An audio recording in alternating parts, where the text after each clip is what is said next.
ఆర్థిక స్థిరత్వం కోల్పోయింది. ఈ కారణంగా పెట్టుబడులు మందగించాయి. అధికార దుర్వినియోగం, క్షీణించిన శాంతి భద్రతలు, మౌలిక సదుపాయాలు, కల్పన వైఫల్యం కారణంగా రాష్ట్రం తీవ్ర సంక్షోభంలో వెళ్ళిపోయింది. ఇలాంటి సమయంలో గౌరవ ముఖ్యమంత్రి శ్రీ నారా చంద్రబాబు గారి నాయకత్వంలో ఆయన ఈ సవాళ్ళను అధిగమిస్తూ ప్రభుత్వాన్ని స్థాపించాం. ఇప్పుడు ఆర్థిక, సామాజిక, సాంస్కృతిక, విద్య, ఆరోగ్య, పర్యావరణ మరియు మౌలిక సదుపాయాల అభివృద్ధి లక్ష్యంగా ప్రాంతాల వారి సమగ్రమైన అభివృద్ధి ప్రణాళికతో ముందుకు వెళ్తున్నాం. ఎన్నికల ముందు పరిస్థితులు చూసాం. సాంత్వన, ఓదార్పు కావాల్సిన రాష్ట్రానికి ఈ రోజున వాళ్ళు బాధ్యత రాహిత్యం మనకి చూసాం. గత కొంతకాలంగా రాష్ట్రం ఆర్థిక సుస్థిరత కోల్పోయిన ధర్మిలా తిరిగి నారా చంద్రబాబు గారి నాయకత్వంలో పునర్జీవం వైపు అడుగులు వేస్తున్న కీలక సమయం అది. అదేవిధంగా ప్రభుత్వంలో పారదర్శకత, జవాబుదారీతనం తీసుకురావాలనే ఉద్దేశంతో పంచాయతీరాజ్ శాఖలో అవినీతికి ఎటువంటి తావు లేకుండా ఉద్యోగుల బదిలీల కార్యక్రమం చేపట్టడం జరిగింది అధ్యక్ష. గ్రామ పంచాయతీలో ఘనంగా జాతీయ వేడుకలు జరుపుకోవాలనే ఉద్దేశంతో గణతంత్ర దినోత్సవాల వేడుకలను ఖర్చులను పెంచి పంచాయతీలకు అందించడం జరిగింది. ప్రభుత్వం అధికారంలోకి వచ్చిన వెంటనే ఒకే రోజు 13,326 గ్రామ సభలు నిర్వహించి ప్రపంచ రికార్డు సాధించామన్న ఈరోజు తీసుకున్న నిర్ణయాలను చిత్తశుద్ధితో అమలు చేసేందుకు పల్లె పండుగ పేరుతో కార్యక్రమం రూపొందించి 3 నెలల కాలంలో సంక్రాంతి పండుగ నాటికి రాష్ట్ర వ్యాప్తంగా ప్రతి గ్రామంలో రోడ్లు నిర్మించే చర్యలు తీసుకున్నాం అధ్యక్ష. కేంద్ర ప్రభుత్వం గ్రామీణ అభివృద్ధి శాఖ ఆధ్వర్యంలో ప్రతిష్టాత్మకంగా నిర్వహించే మహాత్మా గాంధీ జాతీయ ఉపాధి హామీ పథకం ద్వారా విడుదలవుతున్న నిధులను పూర్తి స్థాయిలో సద్వినియోగం చేసుకుంటూ అభివృద్ధి కార్యక్రమాలకి వినియోగం చేస్తూ కేంద్ర ప్రభుత్వం చేత ప్రశంసలు అందుకుంటున్న విషయాన్ని సందర్భంగా మీకు తెలియజేస్తాం అధ్యక్ష. దాదాపు 4,500 కోట్ల వ్యయంతో 30,000 అభివృద్ధి కార్యక్రమాలను ప్రారంభించి రాష్ట్ర వ్యాప్తంగా 4,300 కిలోమీటర్ల సీసీ రోడ్లు నిర్మాణం చేపట్టడం జరిగింది అధ్యక్ష. గత ప్రభుత్వం 5 ఏళ్ల హయాంలో 1,800 కిలోమీటర్ల సీసీ రోడ్లు నిర్మాణం చేస్తే కేవలం 6 నెలల కాలంలో గౌరవ ముఖ్యమంత్రి శ్రీ నారా చంద్రబాబు గారి నాయకత్వంలో కూటమి ప్రభుత్వం 4,300 కిలోమీటర్ల నిర్మాణం చేపట్టింది. ఇప్పటికీ 3,000 కిలోమీటర్లు పూర్తి కాగా ఇంకో 1,300 కిలోమీటర్ల రోడ్లు నిర్మాణం ముగింపు దశకి చేరుకునే అధ్యక్ష. ఇవే కాకుండా పాడి రైతుల ఆదాయాన్ని పెంచేలా, పాడి పశువులకి రక్షణ కల్పించే ఉద్దేశంతో రాష్ట్ర వ్యాప్తంగా 22,500 గోకులాలని నిర్మాణం చేపట్టడం జరిగింది అధ్యక్ష. గత ప్రభుత్వం 5 ఏళ్ల కాలంలో కేవలం 268 మినీ గోకులాలు మాత్రమే నిర్మించింది అధ్యక్ష. వాళ్ళు 5 సంవత్సరాల కాలంలో వాళ్ళు నిర్మించింది 268 మినీ గోకులాలు అధ్యక్ష. ఎన్డీఏ ప్రభుత్వం నారా చంద్రబాబు గారి నాయకత్వంలో వచ్చింది 22,500 గోకులాలు మేము నిర్మాణం చేపట్టడం జరిగింది. అలాగే పంచాయతీరాజ్ శాఖ నుంచి ప్రత్యేకించి గత ప్రభుత్వం ప్రతి శాఖలో కూడా అవినీతిని, నిధుల మళ్లింపు, దుబారా ఖర్చులు, నిర్లక్ష్య ధోరణి, భవిష్యత్ అవసరాలపై దృష్టి పెట్టకపోవడం వంటి కారణాలతో రాష్ట్ర భవిష్యత్తు వెనక్కి వెళ్ళింది అధ్యక్ష. దాని మీద గవర్నర్ గారి ప్రసంగం గ్రామీణాభివృద్ధి ప్రాముఖ్యత గురించి చాలా బలంగా నొక్కి చెప్పారు. రాష్ట్ర అభివృద్ధి, గ్రామాలే బలమైన పునాదికి ఈ ప్రభుత్వం నమ్మి ఆచరించి చూపిస్తుంది. గ్రామ సభల నిర్వహణ, ఉపాధి హామీ పనులు, గ్రామీణ మౌలిక వనరుల అభివృద్ధి, తాగునీటి సరఫరా, పారిశుద్ధ్య సౌకర్యాల ఒక ఉద్యమంగా పల్లి పండుగని ముందుకు తీసుకెళ్తున్నాం అధ్యక్ష. ఈ ప్రయత్నాల ద్వారా విజన్ 2047కి అనుగుణంగా మన రాష్ట్రంలోనే దేశంలోనే నెంబర్ 1 లక్ష్యంగా నిలబెట్టాలని మనస్ఫూర్తిగా మేమందరం కృషి చేస్తున్నాం అధ్యక్ష. అదేవిధంగా రాష్ట్రంలో ప్రతి ఇంటికి స్వచ్ఛమైన తాగునీరు అందించేందుకు, ప్రతి ఇంటికి పంప్ కనెక్షన్, నీటి కనెక్షన్ ఇవ్వాలనే ఉద్దేశంతో కేంద్ర జలశక్తి సహకారంతో ఆధ్వర్యంలో చేపట్టిన జల్ జీవన్ మిషన్ గత ప్రభుత్వం నిర్వీర్యం చేశారు. దాన్ని ఎక్కడ పైప్ లైన్లు వేస్తున్నాం, ఎందుకు వేస్తున్నాం కూడా తెలియకుండా నీటి వనరులు లేని చోట పైప్ లైన్లు వేశారు.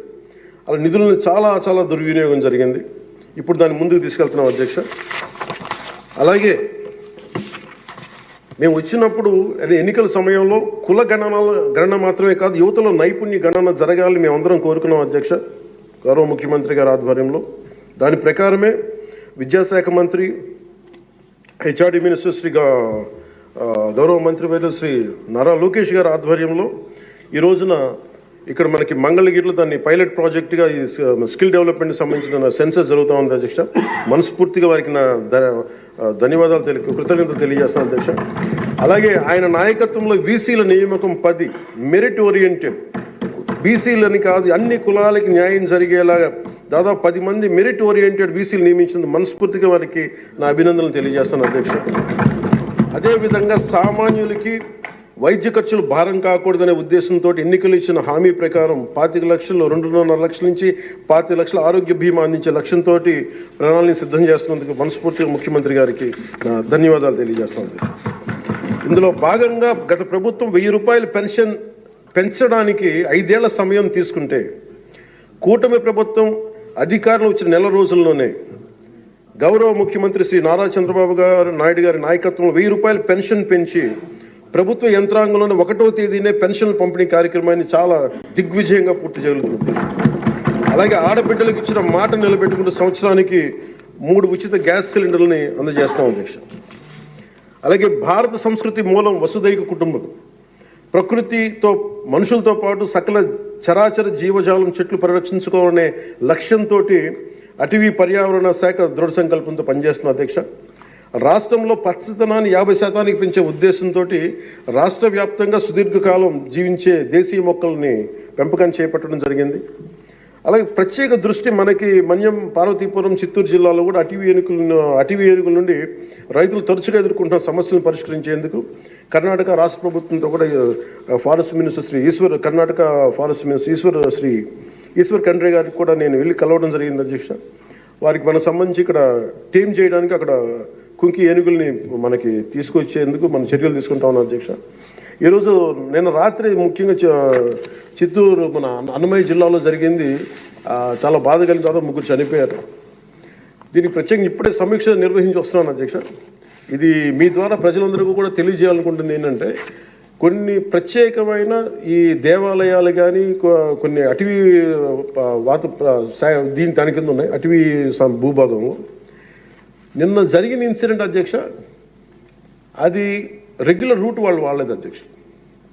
ముఖ్యంగా ఫారెస్ట్ డిపార్ట్మెంట్ చెప్పింది ఏంటంటే, మీరు షార్ట్ కట్ కోసం ఎక్కడైతే ఏనుగులు ఉంటాయో అటు సైడ్ వెళ్ళారు అధ్యక్ష. ఆ వెళ్ళిన వ్యక్తి కూడా గతంలో అతని మీద రెడ్ శాండర్డ్స్ స్మగ్లింగ్ చేసే వ్యక్తి, అతను నాకు తెలిసి ఈ రూట్ అని చెప్పి దాదాపు 30 మందిని తీసుకెళ్ళండి అధ్యక్ష. అందుకని చిన్న ఏనుగు ఉంటే గున్న ఏనుగు లాంటిది, దాన్ని అది చూసి దాన్ని పంపించేయడానికి అరిస్తే మిగతా పెద్ద ఏనుగులకి దాడి చేసిన అధ్యక్ష. అందుకు ప్రత్యేకించి ఈ ఏనుగులు సంచరించే ప్రాంతాల నుండి ప్రజలందరికీ కూడా మీ ద్వారా నేను తెలియజేస్తుంది, మీరు ప్రిస్క్రైబ్డ్ రూట్స్లోనే మీరు దయచేసి ఫారెస్ట్ ఎవరైతే నిర్దేశించిన రహదారులోనే వెళ్ళండి మీరు అని చెప్పి మీరు దయచేసి మీ ఉద్దేశం తెలియజేస్తాం. లేదంటే అవి వాటి ఉంటున్న ఏరియాలోకి మన ప్రాంతాల్లోకి వెళ్ళి మనం ఆపదను కొని తెచ్చుకుంటామని మీకు తెలియజేస్తూ వాళ్ళకి ప్రజలు కూడా దీన్ని తెలుసుకోవాలని మీ ద్వారా తెలియజేస్తాం అధ్యక్ష. ప్రభుత్వం వచ్చిన వెంటనే గత ప్రభుత్వం అటవీ శాఖ మంత్రిగా పనిచేసిన వాళ్ళు కూడా 77 ఎకరాలు అధ్యక్ష, 77 ఎకరాల అటవీ భూమిని వాళ్ళు అన్యాక్రాంతం జరిగింది అధ్యక్ష. గౌరవ ముఖ్యమంత్రి నారా చంద్రబాబు గారి నాయకత్వంలో తిరిగి 77 ఎకరాలని మనం సీజ్ చేయడం జరిగింది అధ్యక్ష. తిరిగి దానికి తగ్గ శిక్షలు పడేలాగా చర్యలు తీసుకుంటాం అధ్యక్ష. గత ప్రభుత్వం తరచుగా ఎర్రచందనం స్మగ్లింగ్ గురించి వింటూ ఉండేవాళ్ళం. విదేశాల్లో ఎన్నోసార్లు మన రాష్ట్ర సంపద నుంచి ఎర్రచందనం పట్టుబడింది.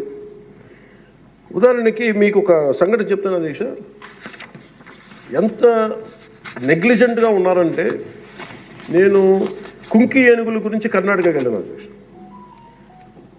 వెళ్తే అక్కడ కర్ణాటక ఫారెస్ట్ డిపార్ట్మెంట్ వాళ్ళు చెప్తుంది ఏంటంటే, వాళ్ళకి థ్యాంక్ యూ చెప్తున్నారు. థ్యాంక్ యూ అని మీ వల్ల 165 కోట్ల ఆదాయం వచ్చిందని చెప్తున్నారు మీ ఆంధ్రప్రదేశ్ వల్ల. నాకు అర్థం కాలేదు ఏంటి సార్ అంటే, మనకి పచ్చని మన ఎర్రచందనం చెట్లు కొట్టేసి కర్ణాటకకి వెళ్ళిపోయినాయి. అక్కడ కర్ణాటక ఫారెస్ట్ డిపార్ట్మెంట్ వాళ్ళు పట్టుకొని దాన్ని వాళ్ళు స్వాధీనం చేసుకొని 2 విడతలుగా ఒకసారి 100 కోట్లు ఇంకోసారి 25 కోట్లు మన ఎర్రచందనాన్ని స్వాధీనం చేసుకొని వాళ్ళు ట్రెజరీలోకి జమ అయింది అధ్యక్ష. మన ఫారెస్ట్ డిపార్ట్మెంట్ అధికారులకు కూడా తెలియదు అధ్యక్ష. ఇంకా ఆయన అటవీ శాఖ మంత్రి గురించి చెప్పకలే, 77 ఎకరాలు స్వాధీనం చేసుకున్నారు కాబట్టి అనేకనంతం జరిగిపోయింది, ఆయన పట్టించుకునే మైండ్లో లేడండి. అంటే ఇంత అడ్డగోలు దోపిడీ జరిగింది అధ్యక్ష. మన ఫారెస్ట్ డిపార్ట్మెంట్ కూడా నేను అడిగే వరకు నేను వెళ్ళి ఆ రోజు రివ్యూ చేయకుండా ఉండుంటే, ఆ రోజు వెళ్లకుండా కనుక ఉండుంటే ఈ విషయం ఎప్పటికీ బయటకు వచ్చినది కాదు అధ్యక్ష. ఇలాంటి ఎన్ని జరిగినాయో కూడా దీని మీద గౌరవ ముఖ్యమంత్రి గారు ప్రత్యేకించి, ఇది లా అండ్ ఆర్డర్ సంబంధించిన విషయం కూడా కాబట్టి మీరు ప్రత్యేక దృష్టి పెట్టాలి ఫారెస్ట్ డిపార్ట్మెంట్ అనేది కూడా నేను మీ దృష్టికి తీసుకొస్తాను గౌరవ స్పీకర్ వారి ద్వారా. అలాగే వన్యప్రాణుల సంరక్షణ, వాటి ఆక్రమణ వేటను నిషేధించేందుకు అటవీ శాఖ చాలా కఠినంగా వ్యవహరిస్తుంది అధ్యక్ష. తీర ప్రాంతాలను పరిరక్షించేందుకు మడ అడవుల పెంపకంపై ప్రత్యేక దృష్టి పెట్టడం జరిగింది.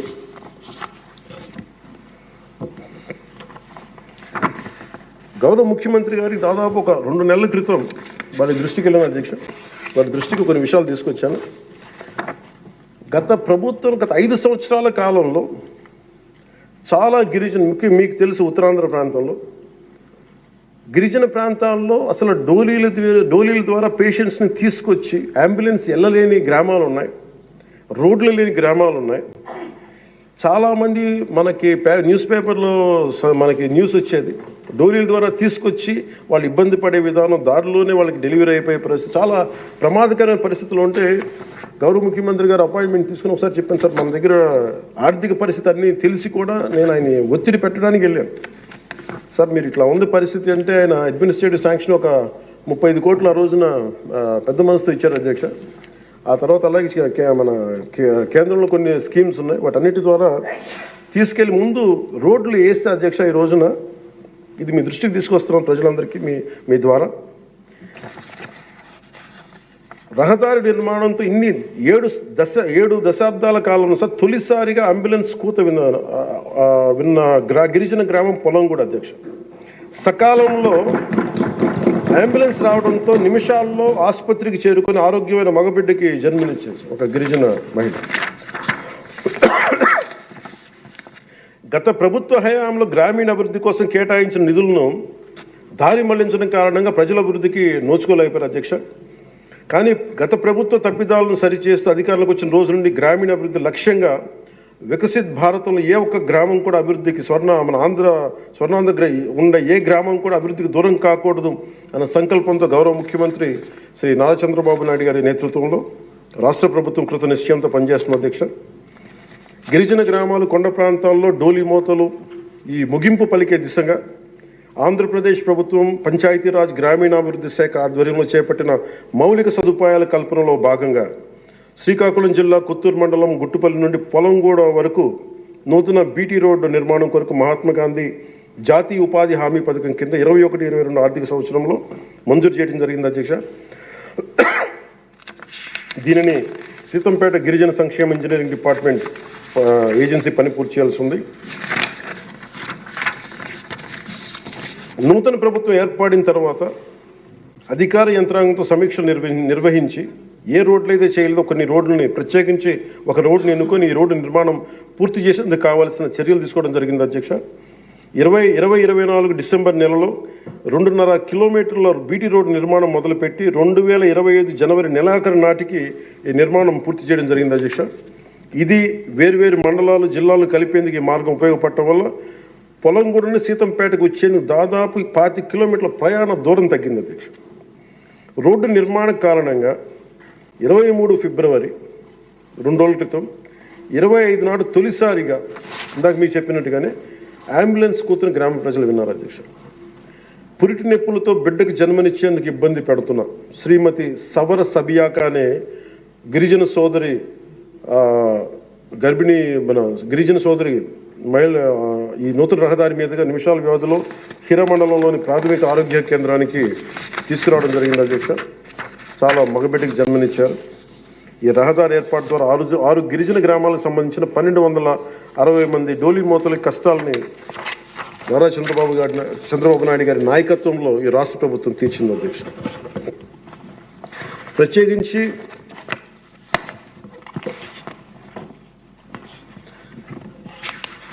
ప్రధానమంత్రి గారికి ప్రత్యేక ధన్యవాదాలు మనందరికీ తెలియజేయాల్సిన, గౌరవ సభ్యులందరికీ తెలియజేయాల్సిన బాధ్యత ఉంది.